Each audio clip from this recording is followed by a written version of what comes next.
இந்த இடத்திலே எமக்கு தேவையான ஜக்காத் பற்றிய ஒரு 2-3 குறிப்புகளை நான் சொல்லிவிட்டு கேள்வி பதில் என்னது உங்களுக்கு சொல்லலாம் என்று நினைக்கிறேன்.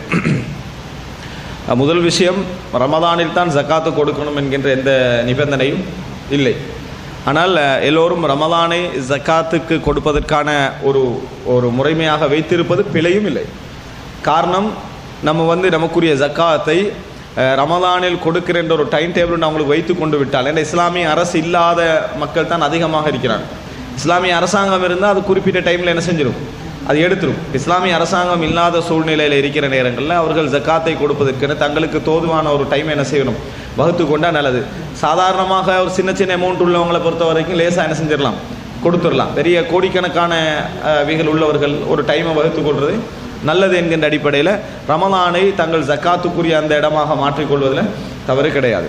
இரண்டாவது விஷயம் என்னென்னு சொன்னால், ஜக்காத் பற்றிய கேள்வி பெரும்பாலும் வரக்கூடிய பகுதி தங்கம், வெள்ளி, இந்த நாம் பயன்படுத்தக்கூடிய பணம்.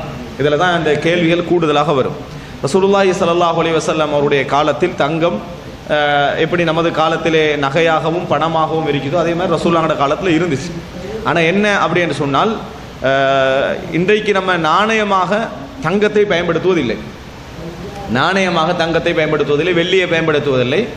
அது இருப்பாக இருக்கும். தங்கம் வெள்ளி என்பது ஒரு வைப்பாக இருக்கும். அதுக்கு பதிலாக அதாவது பணங்கள் தான் என்ன செய்கிறன, நம்ம இந்த நோட்டுகள் தான் மக்களுக்கு மத்தியிலே பரிமாறப்படுகின்றன. ரசூல் ஸல்லல்லாஹு அலைஹி வஸல்லம் காலத்திலே தீனாரும் திர்ஹம், தங்க நாணயமும் வெள்ளி நாணயமும் என்ன செய்தது, பயன்படுத்தப்பட்டுச்சு.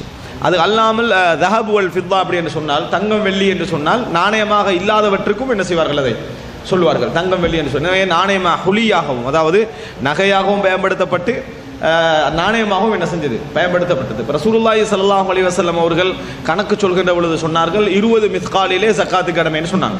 தங்கத்தில் 20 மிஸ்கால் இருந்தால் ஜக்காத்து கடமை அப்படின்னு ரசூல் ஸல்லல்லாஹு அலைஹி வஸல்லம் சொல்கிறாங்க. திர்ஹத்தை சொல்லித்தான் ரசூலுல்லாஹ் வெள்ளிக்கு சொல்கிறாங்க. வெள்ளிக்கு சொல்கிற நேரத்தில் ரசூல் ஸல்லல்லாஹு அலைஹி வஸல்லம் அவர்கள் சொன்னார்கள், 200 திர்ஹம் இருந்தால் ஜக்காத்து கடமைன்னு சொன்னாங்க. 200 திர்ஹம் இருந்தால் ஜக்காத்து கடமை அப்படின்னு ரசூலுல்லாஹி ஸல்லல்லாஹு அலைஹி வஸல்லம் அவர்கள் சொன்னார்கள். அப்படி என்பதை நம்ம பார்க்கிறோம். அப்போ 200 திர்ஹம், அதே போல் என்னது தங்கத்தில் 20 மிஸ்கால். இதை இன்றைய கணக்கு அடிப்படையில் ஒரு மிஸ்கால் என்ன அப்படின்னு கணக்கு பார்த்து எவ்வளவு வரும் என்பது கருத்து முரண்பாடு உள்ள விஷயம். அவர்கள் மொத்தமாக, அதாவது ரசூலுல்லாஹ் 20 மிஸ்கால் என்று சொன்ன மொத்த கணக்கும் எப்படி கருத்து முரண்பாடு வருதுன்னா, 80, 82, 85, 90, 93, 93 வரைக்கும் என்னது, 92 அல்லது 93 வரைக்கும் என்னது, பல அறிஞர்கள் பல மாதிரி என்ன செய்கிறாங்க, சொல்கிறாங்க. எத்தனையிலேருந்து ஆரம்பிக்கிறாங்க, 80லிருந்து. 80 கிராம் தான் 20 மிஸ்கால். அப்படின்னா ஒரு மிஸ்காலை அளந்து கொள்வதில் உள்ள கருத்து முரண்பாடு. 80 கிராம் தான் ஒரு மிஸ்கால், இல்லை 82, இல்லை 85 அல்லது 84, அடுத்தது என்ன 87, அப்புறம் 90, 92, 93, இப்படி என்று ஒரு பல கருத்துக்கள் என்ன செய்கின்றது, இவைகளே வருகின்றன. அப்போ ஒரு மிஸ்காலை அளந்து கொள்வதில் உள்ள பிரச்சனை. ஆனால் பெரும்பாலான இஸ்லாமிய அறிஞர்களுடைய முடிவாக என்று பேசப்படக்கூடிய விஷயம் என்னென்னா 85 கிராம், 85 கிராம் தான் இந்த 20, அதாவது மிஸ்காலுக்கு சமமாக என்ன செய்யும், வரும். 85 கிராம் தான் 20. இதை நீங்கள் பவுனை யோசிக்க வேணும். 85 கிராம் தான் என்ன செய்யும், 20 மிஸ்காலுக்கு சமமாக வரும் என்பது பெரும்பாலான அறிஞர்களுடைய நிலைப்பாடு. யாராவது பேணுதலை விரும்பினால், இதைவிட பேணுதலை விரும்பினால் 80 என்ன செய்யலாம், கொடுக்கலாம். இல்லை கரெக்டாக என்னன்னு பார்க்கணும் அப்படின்னு பார்த்தா அவர் கரெக்டாக ரிசர்ச் பண்ணி ஆகணும். ஷேக் பின் பாஸ் போன்ற அறிஞர்கள் மிக உறுதியாக 92 கிராம் அல்லது 93 கிராம் தான் என்ன செய்கிறாங்க, அவங்க சொல்கிறாங்க. இது வரைக்கும் என்னது ஜக்காத் இல்லை அப்படின்னு அவர்கள் சொல்கிறார்கள். ஆனால் பெரும்பாலான இஸ்லாமிய அறிஞர்கள் எல்லோரும் என்ன சொல்கிறாங்கன்னா, இல்லை 20 மிஸ்கால் என்பது 85 கிராம் தான் என்ன செய்யும், குறிக்கும் என்பது. அதனால தான் எல்லா மக்களுக்கு மத்தியில் 85 கிராம் என்பதை என்ன செய்யும், பிரபல்யமாக இருக்கும். எனவே அங்கே 10.5 பவுன் என்று சொன்னாலும் அது சரியாக 10.5 பவுன் அல்ல. 10.5 பவுன் 84 கிராம் என்று சொல்லணும். 10.5 பவுன் சொன்னால் 84, என்ன 8 கிராம் தான் 1 பவுன். அப்படின்னா 84 கிராம் 10 பவுன் என்ன செய்யும், 10.5 பவுன் வரும். ஆனால் 85 கிராம் அப்படி என்று சொல்வதற்கான காரணம் இந்த 20 மிஸ்கால் என்ற அடிப்படையில் தான். 85 கிராம் 20 மிஸ்கால் அப்படின்னு அடிப்படை. 10.5 பவுனுக்கு கொஞ்சம் கூட இல்லை, 10.5 பவுனோடு கூட சொல்லலாம். அதை 10.5 பவுனோடு கூட சொல்லலாம். காரணம் அதில் அந்த கொப்பர் பிரச்சனைகள், அந்த பிரச்சனைகள் என்று 2-3 விஷயங்கள் செய்கூலி அப்படின்ட்டு ரைட், அது ஒரு பகுதி. இரண்டாவது, இது ஜக்காத் என்று சொல்லப்படக்கூடிய இந்த இது 24 கரெக்டுக்கு தான் இந்த சட்டம். எத்தனைக்கு, 24 கரெக்டுக்கு தான் இந்த சட்டம். சரியா, 22க்கோ 18க்கோ அல்ல, 24 கரெக்டுக்கு. 25 கரெக்ட்ன்றது புழக்கத்தில் இல்லாதது. அப்படி தங்கம் கூட கையில் கிடைக்காது. அது செய்கிற இடத்துல மட்டும்தான் என்ன செய்யும், அந்த தங்கம் இருக்கும். ஏன்னா அது என்ன செய்யலாம், மாவு பிணையிறது போல பிணைஞ்சிடலாம்.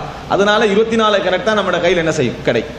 இந்த அடிப்படையில் 85 கிராமுக்கு என்ன செய்யும் ஜகாத்து கடமையாகிவிடும். 85 கிராமுக்கு எவ்வளோ கடமை அப்படி என்று ரசூல் ஸல்லல்லாஹு அலைஹி வஸல்லம் அவர்கள் சொன்னார்கள் அப்படி என்று சொன்னால் 2.5% கடமை அப்படின்னு சொன்னாங்க. அப்படின்னா 85 கிராம் ஒருத்தருக்கு ஜகாத்து கடமை ஆயிட்டா ஒருத்தட்ட 100 கிராம் இருக்குன்னு வைங்க. 100 கிராம் இருக்குன்னா அவர் 2.5 கிராம் என்ன செய்யணும்?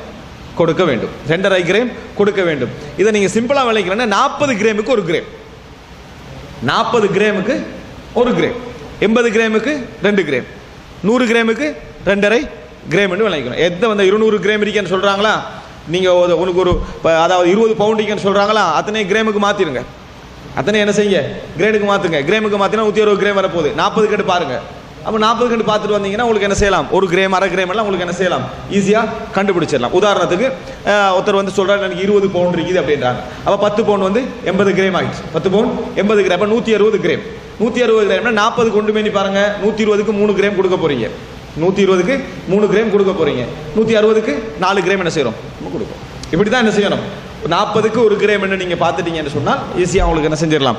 அதை சொல்லிவிடலாம். இது தங்கம் சம்பந்தமான சுருக்கம். இதில் கடமை என்றது 85 கிராமில் கடமை ஆகிச்சுன்னு சொன்னால் 86வது கிராமில் இந்த ஜகாத்து கொடுக்குறது. 85 கிராமுக்கு சேர்த்து என்ன செய்யணும்? கொடுக்கணும். 10.5 பவுனுக்கு கொடுத்து சேர்த்து, அதாவது 12 பவுண்ட் இருக்குன்னா 12 பவுனுக்கு என்ன செய்யணும்? ஜகாத்து கொடுக்க வேண்டும். அடுத்து 2ஆம் நிபந்தனை வந்து இது 1 வருட காலம் உங்கள்கிட்ட இருந்தால் தான் இந்த கடமை. இந்த தங்கம் வந்து 1 வருட காலமாக உங்களிடத்தில் என்ன செய்யணும்? இருக்க வேண்டும். இருந்தால் மட்டும்தான் உங்களுக்கு என்னது? ஜகாத்து கடமை. ஒரு நகையை வாங்குறீங்க, அடுத்த மாதம் வித்துட்டீங்கன்னா அதில் ஜகாத்து கடமை இல்லை. 1 வருடம் இருக்க வேண்டும். அடுத்தது 2வது வெள்ளி. அடுத்த 3வது இந்த பாவிக்கிற நகையாக இருந்தாலும் ஜகாத்து கடமை. ஏன்னா அல்லாஹ் ரசூல் ஸல்லல்லாஹு அலைஹி வஸல்லம் தங்கத்துக்கு ஜகாத்து கடமைன்ட்டாங்க. அதில் பாவிக்கிறதா இதெல்லாம் சப்ஜெக்ட் இல்லை. ஹராமான முறையில் பாவிக்கிற நகையாக இருந்தாலும் ஜகாத்து கடமை. ஹராமான முறையில் என்ன? வீட்டில் தங்க பாத்திரம் வைக்கக்கூடாது. வீட்டில் தங்க பாத்திரம் வைக்கக்கூடாது. ஒரு ஆள் பெரிய தங்க பாத்திரம் வச்சுக்கிறாரு, ஹராமில் ஜகாத்து கடமையாகாது, அதுக்கு ஜகாத்தும் கொடுக்காம இருக்கவும் கூடாது. தங்க பாத்திரம் வச்சுக்கிற ஹராம், ஆனால் அதில் ஜகாத்து கடமை. அதில் ஜகாத்து கடமை. எனவே பாத்திரமாக இருந்தாலும் சரி, நகையாக இருந்தாலும் சரி, பணமாக இருந்தாலும் சரி, பாவிக்கிறதாக இருந்தாலும் சரி, பாவிக்காததாக இருந்தாலும் சரி, எல்லாத்துலையும் என்னது? ஜகாத்து கடமை. வெள்ளி அப்படின்னு எடுத்துக்கொண்டீங்கன்னு சொன்னால் ஜகாத்து கடமைன்றதுக்கு நீங்கள் என்ன ஆதாரம் சொல்லணும்? பாவிக்கிறதுலையும் தங்கத்தில் ஜகாத்து கடமை என்று ரசூலுல்லாஹ் சொல்லிட்டாங்க. அவ்வளோ தங்கத்தில் ஜகாத்து கடமை என்று சொல்லிவிட்டார்கள். அடுத்து 2வது வெள்ளி. வெள்ளி எடுத்துக்கொண்டீங்கன்னு சொன்னால் ரசூல் ஸல்லல்லாஹு அலைஹி வஸல்லம் 200 திர்ஹம் அப்படின்னு சொல்கிறாங்க. 200 திர்ஹம் அப்படின்னு ரசூல் ஸல்லல்லாஹு அலைஹி வஸல்லம் சொல்கிறாங்க. அப்படின்னு சொன்னால் இன்றைய கணக்கு அடிப்படையில் அது எப்படி சொல்கிறாங்கன்னா 595 கிராம். 595 கிராம் வெள்ளியில் இருந்தால்தான் ஜகாத்து என்ன செய்யும்? உங்களுக்கு கடமையாகும். ஜகாத்து கடமையாகும் ரசூலுல்லாஹி ஸல்லல்லாஹு அலைஹி வஸல்லம் அவர்கள் சொல்லி காட்டுறாங்க. ஏன்னா இது வெள்ளியை பற்றி நிறைய கேள்விகள் இல்லை. ஏன்னா பணம் தானே நிறைய வரப்போகுது. சரி, இந்த இடத்துல என்ன அப்படின்னு சொன்னால் பணம் என்று 3வது பகுதி சொல்லி நான் கேள்விக்கு வந்துடுறேன். பணத்தை பொறுத்த வரைக்கும் தங்கத்தை வச்சியும் அளக்கலாம், வெள்ளியை வச்சியும் அளக்கலாம். தங்கத்தை வச்சியும் அளக்கலாம், வெள்ளியை வச்சியும் அளக்கலாம். ஏன்னா ரசூல் ஸல்லல்லாஹு அலைஹி வஸல்லமோட காலத்தில் வெள்ளி நாணயம் இருந்தால் வெள்ளி நாணயத்துக்கு ஜகாத்து கொடுக்க போகிறாங்க. தங்க நாணயம் இருந்தால் தங்க நாணயத்துக்கு ஜகாத்து கொடுக்க போகிறாங்க. இங்கே உள்ள நாணயம் வந்து எப்படி வெள்ளியா தங்கமான முடிவெடுக்கிறது? அது வெறும் நோட். எனவே இதுக்கு நாம் எப்படி முடிவெடுக்கணும் அப்படின்னு சொன்னால் தங்கத்தாலே இதை அளக்கலாம், வெள்ளியாலே அளக்கலாம். நாணயத்தை இடத்துல தான் இந்த பணம் இருக்குது. பணத்துக்கு ஜகாத் என்ற அடிப்படையில் தான் ரசூலுல்லாஹ் தீனாருக்கும் திர்ஹத்துக்கும் ஜகாத்து சொல்கிறாங்க. அதனால் இன்றைக்குள்ள நாணயத்துக்கு ஜகாத்து கடமை. இன்றைக்குள்ள நாணயத்துக்கு ஜகாத்து கடமை. ஆனால் அந்த நாணயத்துக்கு எப்படி தங்கத்தை வச்சு அளக்க போறீங்களா, வெள்ளியை வச்சு அளக்க போறீங்களா என்று கேட்டால் தெளிவாக எங்களுக்கு தெரியும். ரசூலுல்லாஹ் தங்கத்தை வச்சு அளங்கன்னு சொல்லலை, வெள்ளியை வச்சு அளங்கன்னு சொல்லலையே. அந்த நாணயமே அன்றைக்கு இல்லை. அப்போ நம்ம தங்கத்தை வச்சு அளக்கலாம், வெள்ளியை வச்சு அளக்கலாம். வெள்ளியை வச்சு அளந்தீங்கன்னா ஜகாத்து கூட கொடுக்கணும். ஜகாத்து கூட கொடுக்கணும். தங்கத்தை வச்சு அளந்தீங்கன்னா ஜகாத்து என்ன செய்ய வேண்டி வரும்? குறைய கொடுக்க வேண்டி வரும். எப்பயும் மக்களோட சொத்தை எடுக்கிற விஷயத்தில் மார்க்க ரீதியான கடமைகளை நம்ம என்ன பார்க்கணும்? தலையிடாத அளவில் தான் நம்ம பார்க்கணும். என்ற அடிப்படையில் தான் தங்கத்தை என்ன செய்வார்கள்? ஒரு நிர்ணயமாக சொல்வார்கள். என்ற அளவுக்கு எப்படியாவது 40 கிராம்லேயே தூக்கிடணும்னு நம்ம நினைக்கலாது. ஹதீஸில் வாரதில் பேணுதலான அடிப்படையில் தான் பொது சட்டத்தை என்ன செய்யணும்? எல்லாருக்கும் பொருந்துற மாதிரி போகணும். எனவே தங்கத்தை சொல்லுவார்கள். வெள்ளியிலே கணக்கு பார்த்து கொடுத்தாலும் தவறு கிடையாது. ரைட். இப்போ வெளியில் கணக்கு பார்த்து கொடுக்குறேன்னா எப்படி? 595 கிராம் 595 கிராம் பெருமதியான பணம் உங்கள்கிட்ட இருக்கான்னு பாருங்கள். ஒரு மார்க்கெட்டுக்கு போகிறீங்க, 595 கிராம் எவ்வளோ ரேட்டு சொல்கிறாங்க. உதாரணமாக என்ன, இப்போ இந்தியன் மணியில் 10.5 பவுனுக்குன்னா எவ்வளோ வருது? ஐஎன்ஆரில் 1 பவுன் எவ்வளோ? ஒரு சவரன் பணம் 25,000. இப்போ 25,000 அப்படின்னு சொன்னால் 2,50,000 என்னது 2,60,60,000 வருது.